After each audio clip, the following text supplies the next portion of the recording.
Some of you may already know Runway Gen 1. Well, if you don't, that's fine.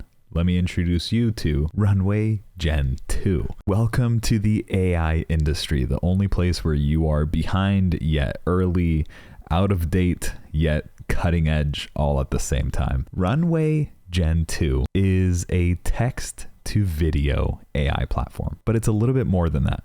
It's bimodal.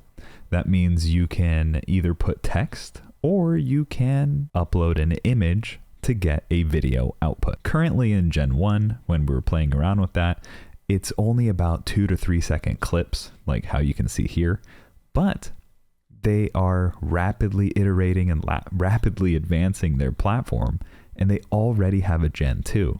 And not a lot of people have had access to Gen 1. You gotta love this industry, huh? So here, all they did was type in a prompt, aerial drone footage of a mountain. And this is the output that it came up with. Nothing too crazy, nothing too wild, but it's pretty cool that you can get a moving image just by writing a couple words. Continuing to scroll down, bringing the magic back to making movies. Learn more about the different ways Gen 2 can turn any image, video clip, or text prompt into a compelling piece of film. Mode 1, which is text to video like we just talked about. They said here, a late afternoon sun peeking through the window of a New York City loft, and this is what they got. Continuing to scroll down, this is where you type in the text and give it an image to work off of. They gave this image and they gave the prompt a low angle shot of a man walking down a street illuminated by the neon lights of the bars around him. And that's quite literally what you get. But it does look a little claymation, a little weird looking, right? It's kind of uncanny valley vibes.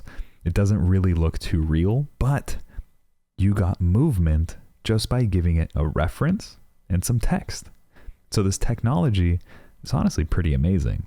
And this one is just straight up image to video with no text. They just gave it that image, and this is the video that it got.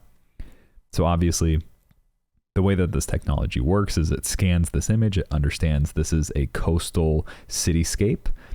Typically what happens at a coastal cityscape, clouds move, waves move, people move. So it gives motion to predetermined elements that it can articulate. Stylization is one that I love. I love playing around with this one. You can currently do this in Gen 1, but what you do is you can give it a driving image, upload your video, and it'll take the style of whatever image you gave it and apply it to that video. So for example, something you could do is go to Midjourney, generate an image of a really cool stylistic art piece, and then apply it to a video and make your own little GIF like this. Or once the technology gets there, you can actually create full-blown animations. And the way that this can impact the industry is, let's say you're in the marketing industry and you are tasked with making a 15-second commercial clip or a social media ad. There's a lot of different use cases for stuff like this. I'm excited to see where it goes. And speaking of use cases, check out this storyboard. Turn mockups into fully stylized animated renders. So back when I was a producer at a marketing agency, what we would do is we would take screenshots, or we would actually hire people to draw storyboards. Scene 1, this should look like that. Scene 2, this should look like this. But if you really wanted to take it to the next level, you would actually film little blocks of time, little blocks of scenes, and showcase what you imagine. Get the right camera angle, get everything perfectly prepped for before you go film your commercial or your movie. Now with something like this, if you just film a bunch of books and give it the text that you want that to be a city helicopter looking shot, it can actually take those books and turn them into skyscrapers, allowing you to visualize a little bit better what you're trying to do. Another thing you could do is mask, so you can isolate images and then you can add things to it. A dog with black spots on white fur, that's the driving prompt here. It changed the dog completely. It's not a golden retriever anymore. It's more of like a Dalmatian. Again, this is super early technology, so I'm not going to make fun of the fact that it looks like a weird blob alien walrus looking thing. But you get the point where you get to motion track. There's a lot of different elements at play here, And it's amazing that this technology is just rapidly advancing this fast. Another thing that you could do is render. So turn untextured renders into realistic outputs by applying input image or prompts.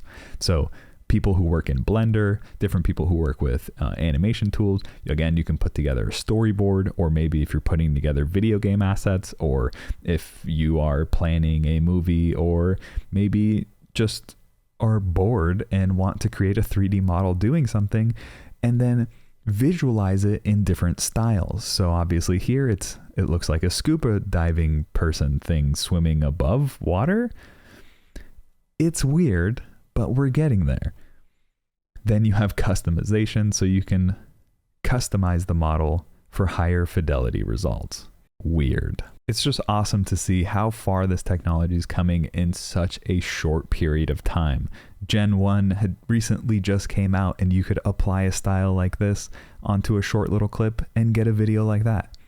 Week 1, week 2, week 3, week 4, and week 5, they just keep growing and advancing, and you get higher fidelity, you get higher quality things. It looks really cool, and their Discord is blowing up, and I'm super excited to see what Gen 2.5, Gen 3, Gen 4, and what their timelines look like. It's going to be fun to see how people incorporate this kind of stuff. It's going to be fun to see how you can incorporate other AI into something like this. Now imagine using ChatGPT, Midjourney, and Runway all at the same time. Super interesting stuff. If you want to see more stuff like this, go ahead and hit that subscribe button, and I'll see you in the next video.